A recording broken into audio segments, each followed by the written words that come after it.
नहमदुहु व नसल्ली अला रसूलिहिल करीम। शेखुपुरा से एक सवाल आया कि अक़ीदे से क्या मुराद है। तो इस हवाले से जी मेरा फ़तवा भी मौजूदा फ़तवा इंशाल्लाह सोशल मीडिया पर, व्हाट्सएप पर, दीगर जगहों पर शेयर कर दूँगा। देखिए, अक़ीदे का लफ्ज़ अक़दुन से निकला है। मोजमुल वसीत में है कि अक़ीदे का लफ्ज़ अक़दुन से निकला है, जिसका मतलब होता है गिरा बांधना।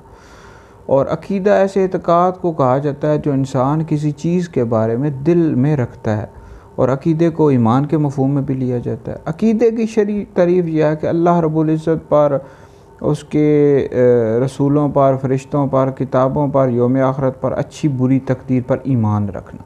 अक़ीदे की दो किस्में होती हैं। कुछ अक़ाइद ऐसे हैं जो क़तई हैं, और कुछ अक़ाइद ऐसे हैं जो ज़न्नी हैं। जैसे अल्लाह रब्बुल इज़्ज़त की तौहीद है, इस पर ईमान रखना, और इस तरह उसके रसूलों पर, किताबों पर, यौम आखिरत पर, जन्नत दोज़ख पर, फ़रिश्तों पर, नबी करीम अलैहिस्सलाम की ख़त्म नबूवत पर, ये अक़ाइद ऐसे हैं जो क़तई हैं। इनका इनकार करने वाला शख्स दायरा इस्लाम से ख़ारिज हो जाएगा, कुरान मजीद से साबित है। और कुछ अक़ाइद ऐसे होते हैं जो ज़न्नी हैं। जैसे अम्बिया अलैहिमुस्सलाम के बाद सबसे अफ़ज़ल हज़रत सैयदना अबू बकर सिद्दीक़ रज़ियल्लाहु ताला अन्हु, फिर हज़रत उमर रज़ियल्लाहु ताला अन्हु। अब ये अक़ीदा ऐसा है कि जिसका इनकार करने वाला बंदा काफिर नहीं है, लेकिन गुमराह है, अहले सुन्नत से ख़ारिज है। तो लिहाजा ये अक़ीदे के हवाले से बहुत तफसीली गुफ्तगू है। मज़ीद आपने अगर कोई सवाल करना हो नीचे कमेंट्स में कर सकते हैं, मुझे व्हाट्सएप भी कर सकते हैं, इंशाल्लाह मज़ीद वज़ाहत कर दूँगा।